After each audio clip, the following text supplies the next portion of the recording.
Hey, you're listening to episode 138 of the Keto Diet Podcast. Today's episode is a little bit different because I'm sharing some content from my very first paperback, The Keto Diet, now available as an audiobook. I did this very thing on episode 132, chatting all about fasting, and you guys really loved it, so I'm sharing more from the book.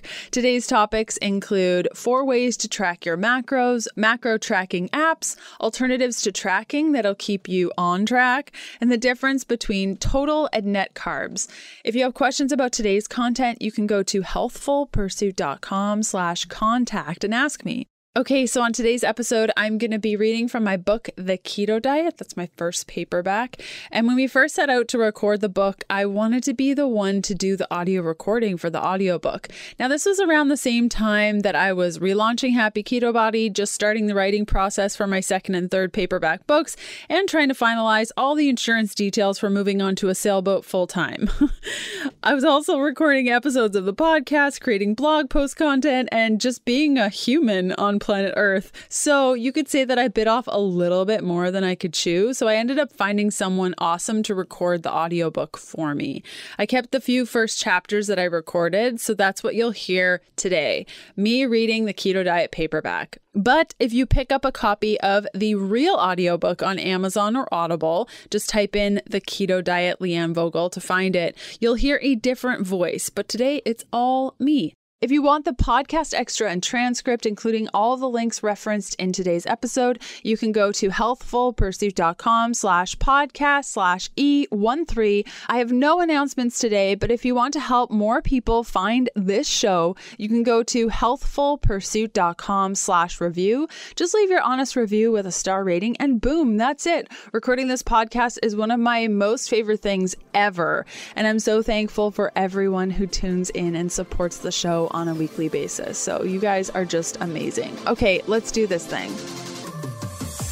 Welcome to the Keto Diet Podcast, the show all about keto for women so you can burn fat, balance your hormones, and heal your body. If you're new around these parts, I'm Leanne Vogel. You may know me as the international best-selling author of The Keto Diet and author of the upcoming paperback book, Keto for Women, where I'm showing you how to take charge of the imbalances that are ruling your life so you can discover your happy weight in 3 easy steps. Or you may know me as the nutritionist that likes dipping pork rinds in avocado oil mayo. I'm so glad you're here with me today, and thanks so much for listening.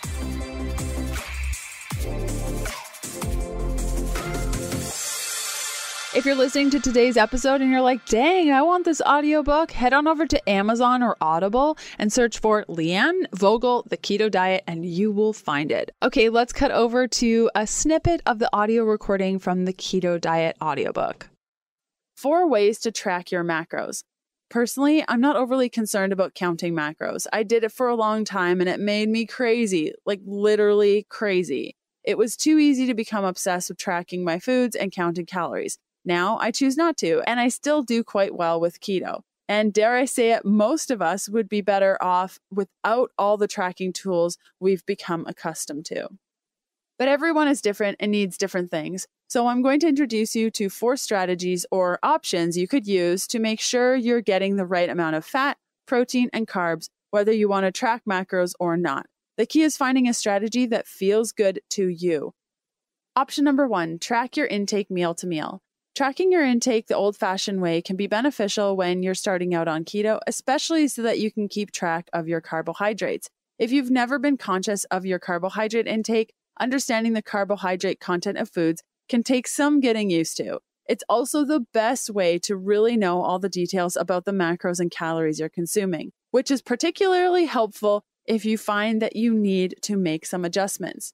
The downfall to tracking is that it can be overwhelming. If you do get overwhelmed, no worries. There are other ways to do this, which we'll discuss later. Back to today's episode in a sec. Some people choose to do plant-based keto, others do carnivore keto, and I'd like to think I'm somewhere in the middle, loving meat and plants. I thrive on the right kind of animal protein from healthy animals, animals that get treated fairly, have happy lives on pasture, and are raised ethically. This is why I choose to eat grass-fed and finished beef, free-range chicken, heritage-bred pork, and wild fish. And I'm so happy I can get these options from ButcherBox, a meat subscription service I've used since 2016.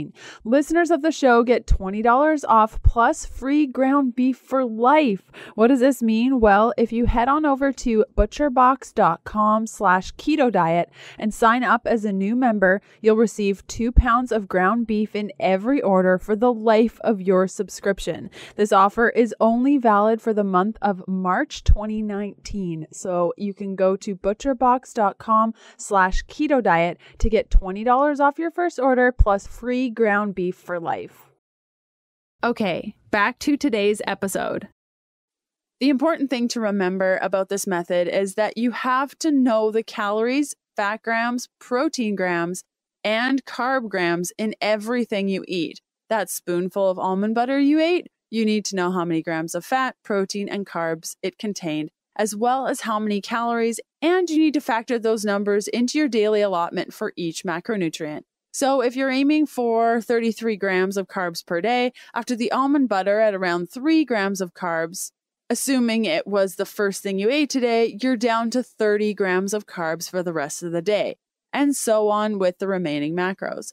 If you choose this option, tracking your intake with an application such as MyFitnessPal, Fitbit Tracker, Fat Secret app, My Macros Plus, Chronometer, or Keto Diet app is the way to go. With many of these apps, you can set your macro and or calorie goals and input your daily eats while you're planning your meals for the week or while you're preparing a meal.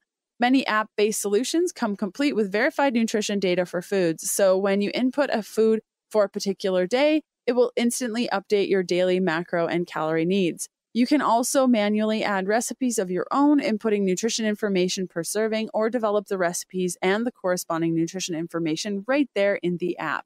Once you get into the swing of things, you can skip to option 4, to be discussed shortly, which is a fabulous strategy for someone who's learned how to sense when they're in ketosis and can feel the effect that an adjustment of macros has on their body.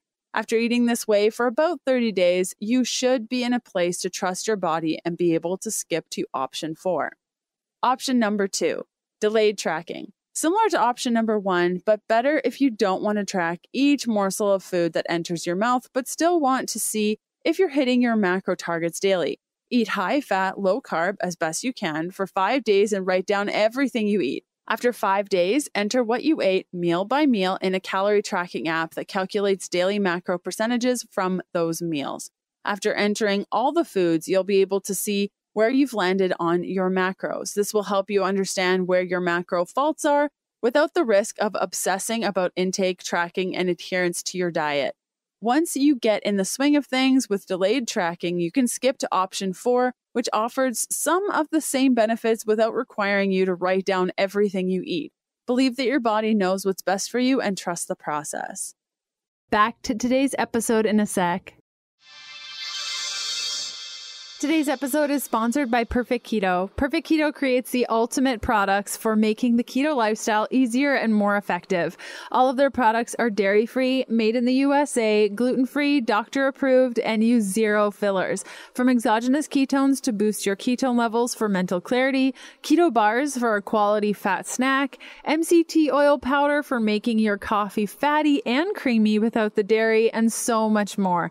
You can get 20% off anything in their shop by going to perfectketo.com/KDP.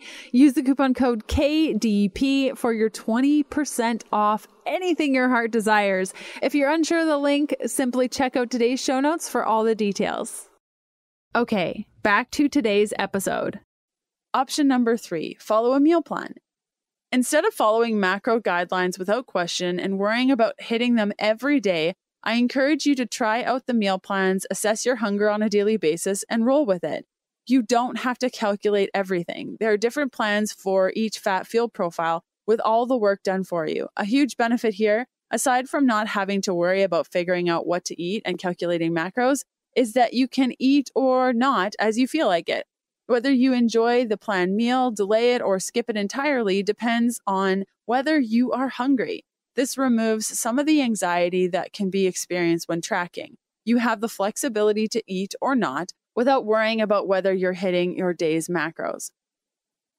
Option number 4, use daily portion plates. This option is great for those who don't respond well to tracking or have a somewhat solid idea of which foods are high in carbohydrates and how to switch them out for fats. The daily portion plates help you achieve the benefits of nutritional ketosis without having to count, track, or go crazy over macros. The idea here is that you use your plate to visually estimate your macronutrients. Portion out your plate using your eyes, positioning protein on less than a quarter of the plate, with fat taking up the majority. Imagine tablespoons of fat you use to make your meal as lining up on the sides of your plate. The key to success with the daily portion plates is to get out of your head and into your body. Try not to overthink it. If you need a visual, you can head to healthfulpursuit.com/plates to see a bunch of examples of my real life portion plates. Regardless of which option you choose, check in with yourself before you eat. Do you want to eat for emotional reasons? Are you actually thirsty? It's amazing how often we get those signals confused. Or are you truly hungry? These questions go a long way in helping you to listen to your body so that you can know when you're hungry, when you're full, and when you're seeking solace in food instead of meeting your emotional needs in another way. It's all about the fiber. We know that the fewer carbs you eat, the faster you'll get into ketosis and start burning fat for fuel. However, there's a little caveat, and it's called fiber. Fiber is a carb, but it doesn't spike glucose and therefore insulin like other carbs do. That's why many people who follow keto give fiber a hall pass, not worrying about how much they consume. They do so by subtracting the grams of fiber in a food from the total grams of carbohydrates. The result is what's called net carbohydrates. So, total carbs equals all carbs including fiber. Net carbs equals total carbs minus fiber. Personally, I like the net carbohydrate approach because it removes the stress that comes with wanting to maintain a healthy vegetable and fruit intake on keto. Once I started counting net carbs, I found it easier to feel okay about adding extra kale to my plate because in what world is eating more kale a bad thing? But I also like paying attention to the amount of fiber I'm consuming. Around 30 grams a day is where I feel best. I eat an additional 50 grams or so of carbohydrates on top of that, so my total carbs are 80 grams. But my net carbs are 50 grams. Some people enjoy counting total carbs and others do better counting net carbs. It's totally up to you. I find that those who don't thrive on a lot of vegetables and need a lower carbohydrate amount to get into ketosis often choose the total carbohydrate route.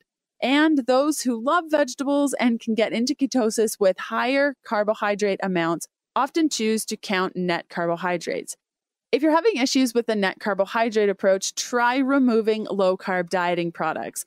Companies often add loads of fiber to these products and then count only the net carbs. So even though an item is marketed as low carb, it could contain more than 30 grams of total carbohydrates per serving. Yes, technically this could still work on the net carbs theory, but my experience has been that these products can make your blood sugar go crazy. And of course, avoiding packaged foods in general and focusing on whole food is a much better strategy for overall health.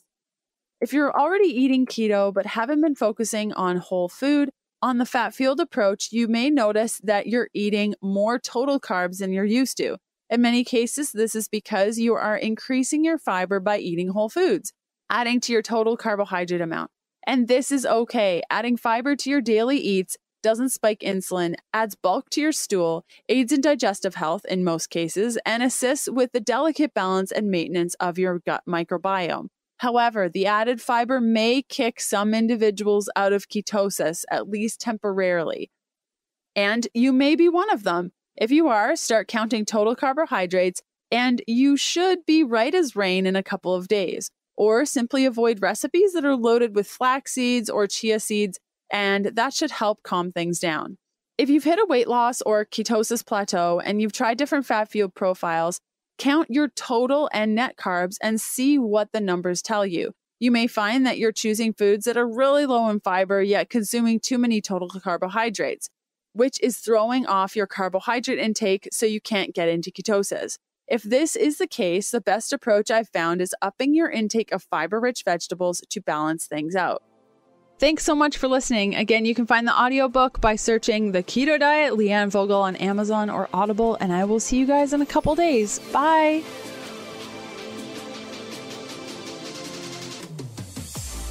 Thanks for listening to the Keto Diet Podcast. Join us again in a couple of days to discover more keto for women secrets for your fat-fueled life. The Keto Diet Podcast, including show notes and links, provides information in respect to healthy living, recipes, nutrition, and diet, and is intended for informational purposes only. The information provided is not a substitute for medical advice, diagnosis, or treatment, nor is it to be construed as such. We cannot guarantee that the information provided on the Keto Diet Podcast reflects the most up-to-date medical research. Information is provided without any representations or warranties of any kind. Please consult a qualified physician for medical advice and always seek the advice of a qualified healthcare provider with any questions you may have regarding your health and nutrition program.